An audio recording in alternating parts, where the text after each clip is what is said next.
we're not the police of the world, but if you threaten America, you will die. Hundreds of thousands of Americans are being killed because of fentanyl that's being mixed into drugs and being sent over here.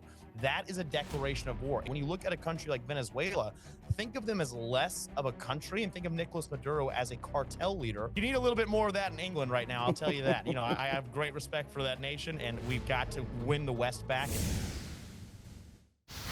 The row over President Trump's bombing of narco boats in the Caribbean carries on with some pace. The Washington Post accused Secretary of War Pete Hegseth of giving an order to kill survivors. The New York Times say the Washington Post, citing 5 anonymous sources, say they are wrong. Now, the row over the legality of these strikes has been rumbling for weeks. Joining us now is former Congressman Madison Cawthorne to discuss all that. Good evening, Mr. Cawthorne. Hand on heart, are you 100% confident that this government is legally entitled to be striking these boats in these waters in this fashion without any seeming precedent for similar strikes? We're the United States of America. We're allowed to do whatever we need to defend our homeland. I have zero doubt about that. If Secretary of War Pete Hegseth, who's a dear friend, or the president deems something necessary for the security of Americans, it is legal. I don't care what anyone else says. There's no one that can possibly stop us. But with that aside, I will also tell you, according to the rules of engagement and the rules of war that the majority of civilized nations agree upon, these were legal strikes. We've had 21 kinetic strikes of drug boats coming from Venezuela to the southeast of America, where I live. And attacking these is incredibly important for national security. If you see what's going on inside the United States of America, hundreds of thousands of Americans are being killed because of fentanyl that's being mixed into drugs and being sent over here. That is a declaration of war. Anybody who says they're okay with hundreds of thousands of Americans being killed then by a foreign nation, whether they're being supplied by China, Russia, or if they're making the drugs themselves, these people are killing Americans, and that is an act of war. Pete Hegseth today at the cabinet meeting, one of the live televised cabinet meetings, he said, look, we're only just beginning.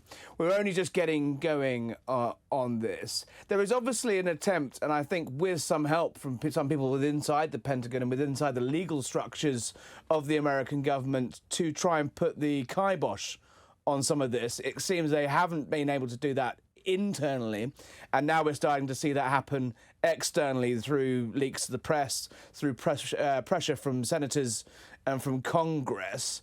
What really, I suppose the point I'm trying to get to is, how can Hegseth, how can the White House make their case legally in a slightly firmer way in what is actually does seem to be a bit of a grey area? I actually think that I would advise the president and the Pentagon to stay away from having to make their case legally. This is such a simple matter that it can be easy for Americans and people around the world to understand. There is a foreign nation that is doing acts, or it's not policing their own citizens enough to have them stop doing acts that are harming the American homeland, harming millions of families around America. I had a very dear friend of mine who was here just the other night speaking. He's running for Congress. He's an amazing sheriff.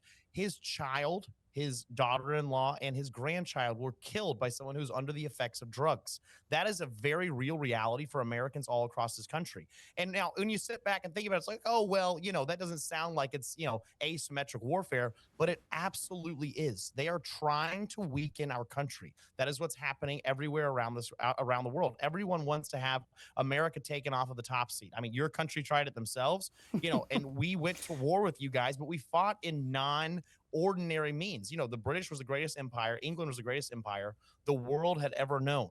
But, they were kind of silly in the way they conducted land warfare and prosecuted wars. They stood up in lines. They sat there and fought.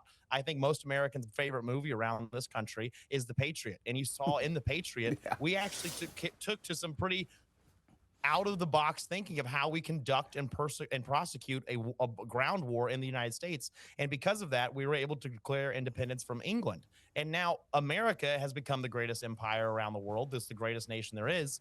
And other people are now trying to do outside of the box thinking of ways to attack us, whether that's through weird social media algorithms that weakens the American young men, or whether that's through sending drugs across our southern borders.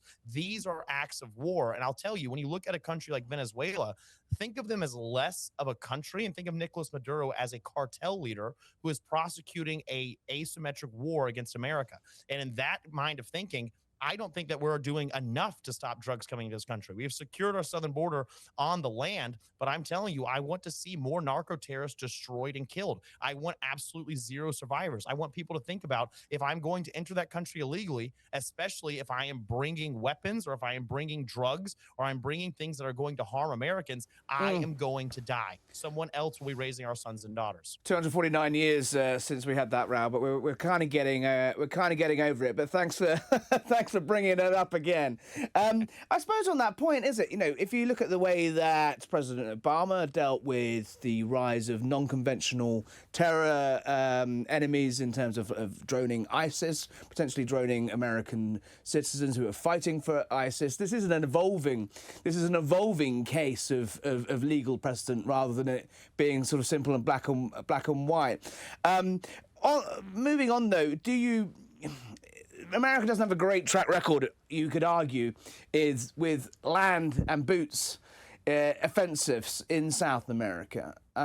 Does it concern you when you read the president saying time's up, Maduro, gotta go, and threatening to put boots on the ground in a continent, that they, as I said, America does not have a brilliant track record in getting involved with? This strikes me as this could be, going for striking boats is one thing, putting troops into Venezuela, quite another matter. It absolutely is. And, I think if we're putting boots on the ground in Venezuela, as we're very well prepared to do so. And I would like to warn any Venezuelan, if the United States of America comes to war with you and we put boots on the ground in your country, you are not fighting against President Obama. You are not fighting against President George Bush. You are not fighting against the neocons and for really the people who have been prosecuting our wars for the last 60 years. You are going up against Pete Hegseth, who has reshaped our military to focus on lethality and focus on getting their missions accomplished. If we come to war with you, we will win. It is not a situation where we're going to have politicians running the war as we did in Vietnam or as we did in the Middle East. This is a situation where we're going to have very battle-hardened generals, great warriors, people who relish in the idea of getting to defend our homeland, who will be coming there to destroy every single military outpost that you have, all of your command and control centers. The country will fall very quickly. Now, this is an area where I would like to warn people. We are not interested, the new base of the Republican Party, the conservatives, MAGA, we are not interested in regime change wars. That is something that cost us trillions of dollars in the Middle East, cost us 20 years, and the only thing it accomplished was giving the Taliban billions of dollars worth of weapons and their country back with more control. But what we're looking at now is if we go into a country to attack, this would be my take on it. I'm not speaking for the president, but I think that if we go to war with another nation, it is for the benefit of the United States. One, to defend ourselves from narco-terrorists, but two, they are an extraordinarily rich in minerals and in oil in Venezuela. Well, on that point, place. If we come in there, we will be taking that. Yeah, but on that point, the idea that the Russians and the Chinese are going to allow the Trump administration to march into Venezuela and secure all of that, all of those resources without something of a fight, I think is quite naive, isn't it? I mean, you say that the Republicans, no one voted for another forever war or another expansionist regime change war, as you so rightly said, but if you're FAFO down there, if you start something down there, it's gonna end in one way, right? Well, listen, I have great respect for the Russian nation. I like the way they focus on the nuclear famine, all of these things. But you look at what's been going on in their war in Eastern Europe, and I don't think that involves America whatsoever, and we shouldn't be involved. But they've had a very hard time fighting against a very small nation. Yes, they've been armed by powers from the West. Yeah. But they've had a very hard time advancing on Ukraine. You watch what happened when they just tried to launch a rocket to be able to get to the International Space Station, and it completely exploded on them. You look at what's going on in China, they are even hesitant to even move on Taiwan. I think that when we talk about a near peer conflict, maybe in 10 8 to 10 years, when really drone warfare is at its peak, when AI warfare is really doing what it's doing, we're going to have some issues. We're going to have to be able to really rethink the way we're going to war there, which I think Pete Hegseth is doing. But I don't think either of those nations are really at a position economically or with their military might to be able to prosecute a war of defense, a proxy war against the United States. Now, I'm not advocating that we go in for regime change in Venezuela, but I'm saying if the Venezuelans want to continue to go against our laws to where we have to continue sinking your boats, I don't want to keep spending money doing that. We'll just destroy where they're actually coming from. I mean, let's focus back slightly to the domestic front. I mean, we'll see how it plays out in the Caribbean and on the shores of Venezuela in the coming weeks, coming days possibly. But back home, it does feel to me there's a slight Get Hesketh operation. You know the guy well, the Secretary of War, former Fox News contributor, obviously a very articulate, very passionate man. But has faced questions about his running of the of a million-man organisation. It does feel to me like the White House slightly putting a bit of distance between President Trump and the Pentagon in the last week or so, saying that the president himself said he didn't know about that second strike, wouldn't necessarily like to see a second strike. Is Hesketh's position secure, do you think? And do you think he's doing a good job? I absolutely think Hegseth's doing a great job. I've talked to so many rank and file members of the military, active duty. I've seen the numbers of our recruitment's up. Recruitment's absolutely through the roof. People want to go and actually become war fighters. We're no longer focused on wokeism in the military. We're focused on killing bad guys. That's what America does well. That's what America should continue to do. We're not the police of the world, but if you threaten America, you will die. Now, when we're talking about how, if you're thinking that's a catchy recruitment soundbite there. They should put that on bumper stickers. Absolutely. You need a little bit more of that in England right now. I'll tell you that. I have great respect for that nation, and we've got to win the West back, and, we cannot allow England to fall. But I'll tell you, if we're looking at thinking that the president's putting distance between himself and the Pentagon, I actually think that's him allowing Pete Hegseth to do his job. President Trump is someone who is extraordinarily loyal. He demands extremely high results, but he's not a micromanager. If you start doing your job poorly, you'll be quickly out the door, as you've seen where he goes through so many chiefs of staff in his first term because those people didn't have his back. But Pete Hegseth has the president's back, and I don't think the president's putting distance between him and the Pentagon. I think he's saying, I grabbed somebody who is extremely qualified, someone who's confirmed by the Senate, someone who's doing an excellent job, and I'm going to allow him to do that. I don't think the president needs to be involved in the nitty-gritty day-to-day operations of the Pentagon, because that's what he has Pete Hegseth there to do. It's why we have Witkoff in Russia right now. It's why we have Marco Rubio in Florida trying to settle a war that's not even involving America. It's because Trump has picked an amazing team, and he's allowing them to do their jobs. Final question on all of this. As a former congressman yourself, you're running for Congress again. How did you feel when you saw sitting members of the Senate and the House suggesting that illegal orders, not saying which ones, but illegal orders in general, should be disobeyed by active service personnel? Do you think Hesketh was slightly overblown with that one, or is he right to, frankly, threaten to recall Senator Kelly into armed service and court-martial him? I think that's an excellent idea from Pete Hegseth. I mean, I think it borders on treason for any sitting member of the House or the Senate to call for members of the military to disobey unlawful orders, especially when they do it in such a vague sense. It gives, rank and file military, which I don't think is going to happen because we have amazing men and women in uniform.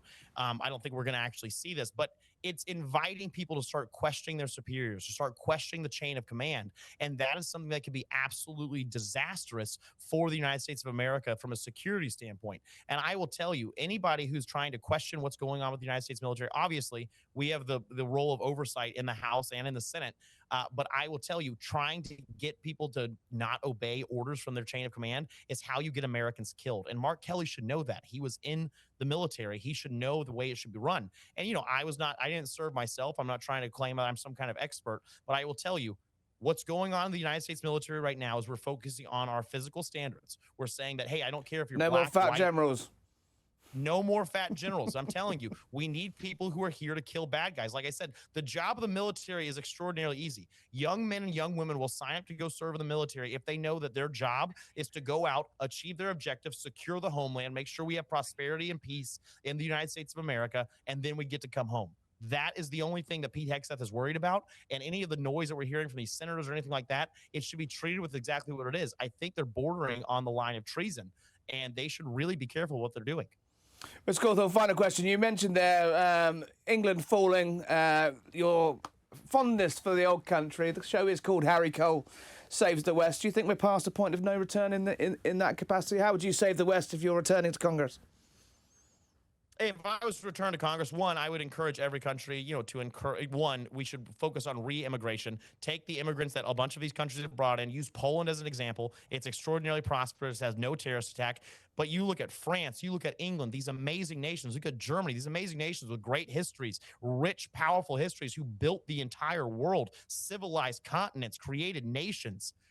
Those are things that we should be modeling our nations after, not saying, hey, you know what? Let's import the entire third world. Let's let them outbreed us to another level that we can't even, and this is happening in America right now. Our birth rate's around 1.6, 1.7 right now. No nation has ever recovered from a 1.3 birth rate. And so I would encourage any leader of the West, of Western nations, one, kick out all of the illegal immigrants, go back, even focus on re-immigration of people who came here that are not benefiting to our society, are not assimilating to our cultures, get them out of our countries. And then I would focus on tax breaks for people who have more than 4 children that are from our country and that love love our way of life. I think the number one way to combat this is for people to have more babies, to raise them in strong Christian homes where they love their country and they were willing to die to defend it, and they love their culture. That is something I think we should focus on. And also, we should stop apologizing for our history. We should stop apologizing for our lineage. People so often want to say that, we live on stolen land here in the United States, or that England was wrong when they started going places. So the Spaniards were wrong when they came into Mexico and said, no, there's not going to be any more child sacrifices. We are going to completely obliterate this entire empire. That is what the West should stand for. We stand for the good. We stand for the free expression of thoughts. We stand for people to be able to actually go out and create and to innovate. But when we bring in the third world, we destroy our ability to do that. And I am telling you, it is wrong. The West must be the ultimate power of the in the entire world, and our countries should stand strong and they should stand proud for the world that they have created.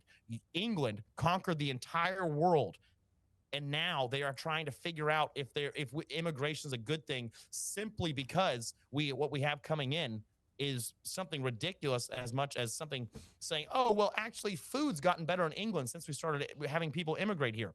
No, that's wrong.